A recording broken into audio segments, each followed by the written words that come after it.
So my question is, as a redeemed progressive, what is the key to empowering men in the Me Too age while maintaining healthy boundaries and strong behavioural expectations? We've had relatively reliable birth control since 1960. Okay, that's not very long. And we underestimate the unbelievable technological triumph of birth control. It's the hydrogen bomb, it's the transistor, like it's a major league transformation in human interaction. Women are now free from involuntary reproduction. That's never been the case in the entire history of the planet. Okay, we don't know exactly what to do about that. Okay, so the first idea in the 60s was, hell, let's party. And you could see why. It's like what the rules for not engaging in promiscuous sexual intercourse seemed to have vanished. So we had a couple of decades of experimentation. It's like, well, how'd that go? Little hard on the family, I would say.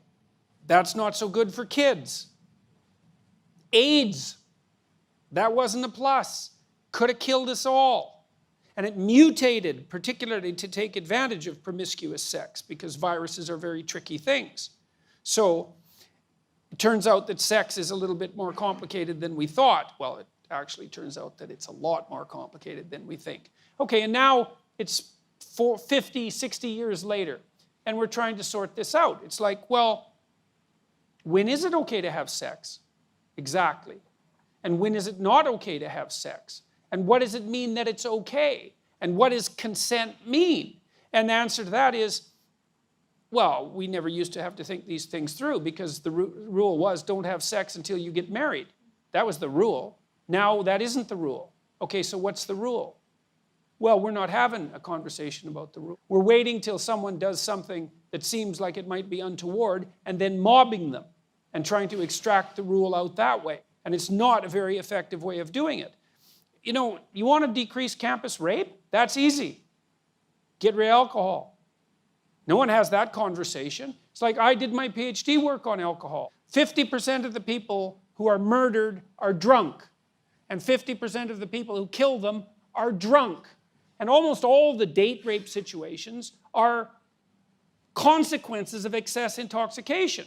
But yet there's a party culture on campuses and anything goes. And you also have this strange thing, especially on the radical left, which is unbelievably paradoxical, where absolutely every form of sexual expression imaginable is 100% permissible because sex is fine, but it's so dangerous that while you're dancing with someone at a Princeton mixer, you have to ask them 2 or 3 times if it's okay for you to continue.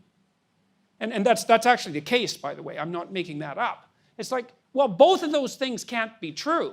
Now, what's happening, I think, on the Me Too end of things and the affirmative consent end of things is the old sexual taboos are reasserting themselves. Mm-hmm. The idea that we can extract sex out from emotional intimacy, and especially emotional intimacy, I would say, psychological intimacy, maybe even from long-term relationship, I don't believe it's a tenable idea. I don't think we can do it.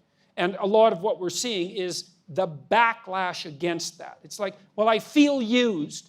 Because one of the things that's happening on the really radical end of the anti-sexual abuse movement is the idea that, well, if you have intercourse with someone and then you regret it the next day, that's evidence that it wasn't consensual. Well, it is, in a sense, evidence that it wasn't consensual, because it's evidence that you didn't bloody well think it through, right? It was good for last night, but it's not good for today. It's not very wise. The question is, well, what constitutes consent? And we need to have a very serious conversation about that. Like, under what circumstances is it acceptable to give consent? But we're not mature enough to have that conversation. We want it both ways. We want to be able to do whatever we want with with whoever we want, whenever we want, with no consequences, and we want there never to be any trouble about consent. It's like, well, no, that's not going to happen. I don't think that sex works very well outside of committed relationships. I don't think there's any evidence that it does. There's a strong proclivity across cultures for the enforcement, social enforcement of long-term monogamy. And there's reasons for that. And I think you deviate from that at your peril. So now, if you want to deviate from that, there's all sorts of reasons to do it. And I can understand why people are interested in adventure and all of that. But, my sense also as a clinician is, you only really get to try out about 5 people in your life. You have to make a decision pretty damn quick. Like between 20 and 30, there's a lot of things to get straight, and long-term mate is usually one of them. And most of the time, people should be more careful with their sexual behavior when they're young, especially when they're drunk, than they are. And I just think it's so interesting that all of the taboo reconstruction is coming from the radical left. It's not what you'd expect at all. You'd think it'd be the damn right-wing Christians complaining about, sexual immorality. It's like, no, it's the radical lefties.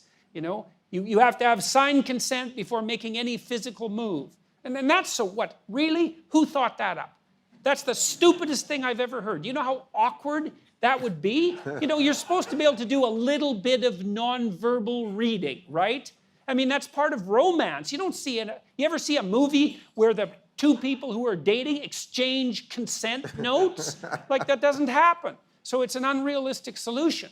But I think the real solution is that despite the fact that we have reliable birth control, we're going to have to relearn what the acceptable rules of propriety are with regards to sexual relationships. One of the things I often tell my young clients is, don't do anything physically with anyone that you wouldn't talk to them about. Because if you're too damn embarrassed to talk about it, well, maybe it's a little premature in the relationship to actually do it. And then there's harm in it. There's emotional harm in it on both parties. There's the cheapening of both parties. So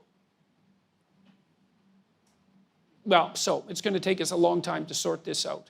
But hopefully we can do it in a serious manner, and it won't be merely a matter of mobbing those who seem to have made an error. So